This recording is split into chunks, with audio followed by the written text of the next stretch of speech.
سلمیٰ ایک انتہائی محنتی اور فرض شناس لڑکی تھی۔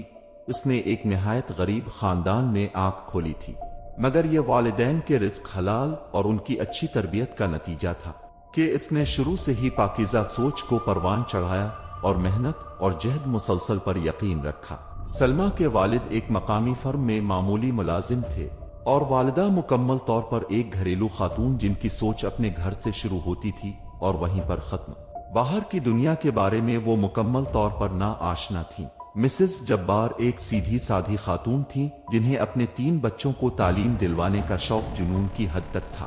یہی وجہ تھی کہ نامساعد حالات کے باوجود بھی جبار صاحب نے اپنے بچوں کو حسب توفیق سکولوں اور کالجوں میں پڑھایا۔ سلمیٰ ان کی سب سے بڑی بیٹی تھی۔ اس کے بعد عامر اور شاہد، تینوں بہن بھائیوں میں 2 سال کا فرق تھا۔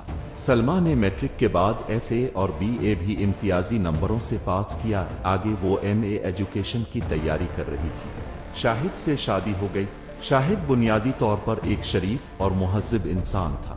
اس نے سلمیٰ کے ساتھ بہت اچھا سلوک کیا اور وقتی طور پر اسے بھی یہی محسوس ہوا کہ اس کی تکلیفوں کے دن کٹ گئے ہیں، مگر جلد ہی اسے اپنی خوش فہمی کا احساس ہو گیا جب اس کے سسرال والوں نے اپنے رنگ دکھانے شروع کر دیے۔ اس کی ساس اور ایک نند نے صحیح معنوں میں اس کا ناطقہ بند کر دیا۔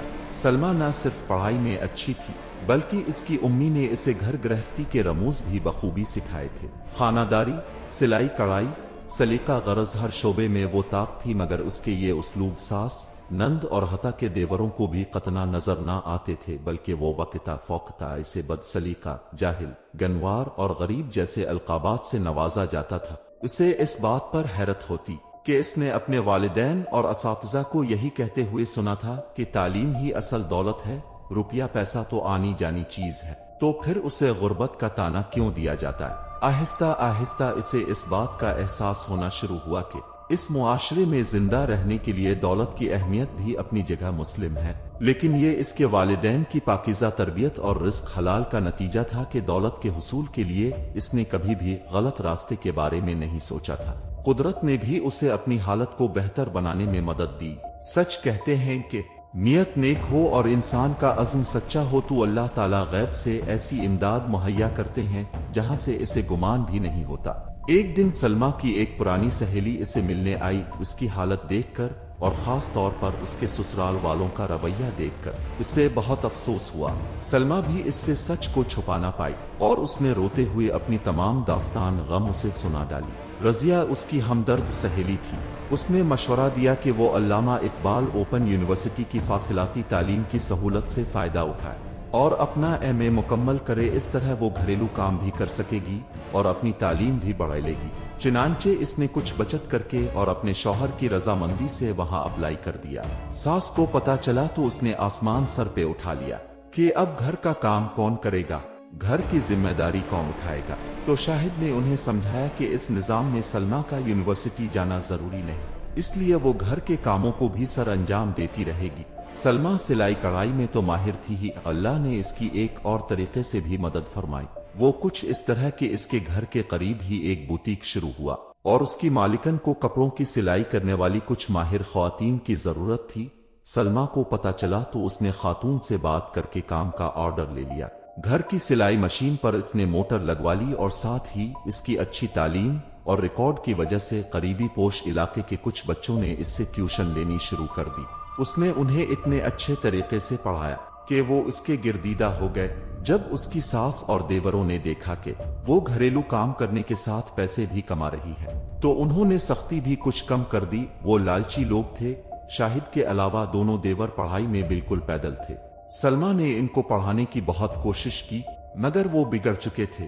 اسی طرح اس کی نند بھی میٹرک کر کے گھر میں فارغ تھی اور اسے سارا دن تیار ہو کر ٹی وی دیکھنے کے علاوہ اور بھابھی کی شکایتیں لگانے کے علاوہ کوئی کام نہ ہوتا تھا۔ سلمیٰ کی ماں جب یہ ساری صورتحال دیکھتی تو اسے بہت رنج ہوتا، مگر پھر شاہد کی شرافت اور اس کے حسن سلوک کو دیکھتے ہوئے اسے کسی حد تک صبر آ جاتا اور وہ اپنی بیٹی کے اچھے نصیبوں کی دعائیں کرتی ہوئی چلی جاتی۔ شادی کو 2 سال گزر گئے۔ سلمہ کو گود ابھی تک خالی تھی اور اس کی ساس کے چلائے ہوئے نشتروں میں اس کے بانجھ ہونے کے تانوں کا اضافہ بھی ہو چکا تھا۔ اسی دوران اس کا ایم اے بہت اچھے نمبروں سے پاس ہو گیا تھا اور اس نے اسپیشلائزیشن کے لیے آگے اپلائی کر دیا۔ شاہد کی بھی پروموشن ہو گئی، سلائی اور ٹیوشن کا کام بہت بڑھ گیا تھا، مگر سلمہ کو جیسے اللہ نے آہنی حوصلہ دیا تھا، وہ چپ چاپ اپنے سسرال والوں کے مظالم برداشت کرتی اور اپنی ساری کمائی ان کے حوالے کر دیتی۔ شاہد یہ سب کچھ دیکھتا، مگر ماں، بہن اور بھائیوں کے آگے بولنے کی ہمت اس میں نہ تھی۔ گھر کا بوجھ کم کرنے کے لیے اس نے بھی شام کو ایک فیکٹری میں جانا شروع کر دیا تھا۔ اسی دوران حکومت کی طرف سے اسکولوں کے پرنسپل اور سینئر اساتذہ کی خالی نشستوں کا اشتہار اخبار میں چھپا۔ تجربہ نہ ہونے کی وجہ سے سلم پرنسپل کی سیٹ کے لیے تو اپلائی نہ کر سکی، مگر اس نے سینئر ٹیچر کی پوسٹ کے لیے فارم جمع کرا دیا۔ ساتھ ہی اس کا ایم فل بھی مکمل ہو رہا تھا۔ اسے منتخب ہونے کی نوید مل گئی، مگر اسے جو سیٹ ملی وہ سندھ پنو عاقل میں تھی۔ اس نے اپنے شوہر سے بات کی اور شاہد نے کچھ تگ و دو کے بعد اپنے گھر والوں کو آمادہ کر لیا۔ ان لوگوں کو محض پیسے سے غرض تھی، اس لیے کچھ پس وپیش کے بعد وہ مان گئے تھے۔ شاہد نے اپنے گھر والوں کے علم میں لائے بغیر اسی علاقے میں ٹرانسفر کی کوشش کی اور اپنے افسران بالغ کی منت سماجت کرنے کے بعد اپنی ٹرانسفر کرانے میں کامیاب ہو گیا۔ خدا نے جیسے ان دونوں کو صبر اور اچھی نیت کا ثمر دیا، جیسے ہی وہ دونوں پنو عاقل شفٹ ہوئے، سلمہ کی گود بھی ہری ہو گئی۔ 5 سالہ تجربہ مکمل ہونے پر اس نے پرنسپل کے لیے درخواست دی اور تحریری امتحان بھی پاس کیا۔ اچھے تعلیمی کیریئر اور شاندار ریکارڈ کو مد نظر رکھتے ہوئے انٹرویو پینل کے اراکین نے کامیاب امیدواروں میں اسے پہلے نمبر پر منتخب کیا۔ اس دوران اللہ نے اسے ایک بیٹے اور بیٹی سے بھی نواز دیا تھا۔ شاہد نے اپنی بہن کا رشتہ دفتر کے ایک عمر رسیدہ کلرک سے کر دیا اور اپنے بھائیوں کو قرضہ لے کر باہر بھجوا دیا۔ باہر کے دھکے کھانے سے ان کی بری عادتیں بھی کم ہوئیں، وہاں ان کو مزدوری کرنا پڑی۔ اپنے ماں اور باپ کو شاہد نے ساتھ رکھ لیا۔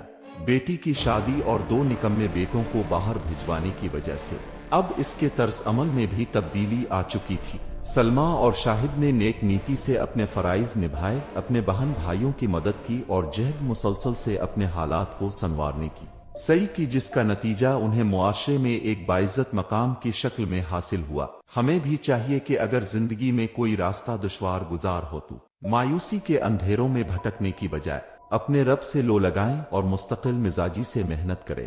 اللہ تعالی محنت اور اچھی نیت اور خلوص کا صلہ کبھی بھی رائیگاں نہیں جانے دیتا۔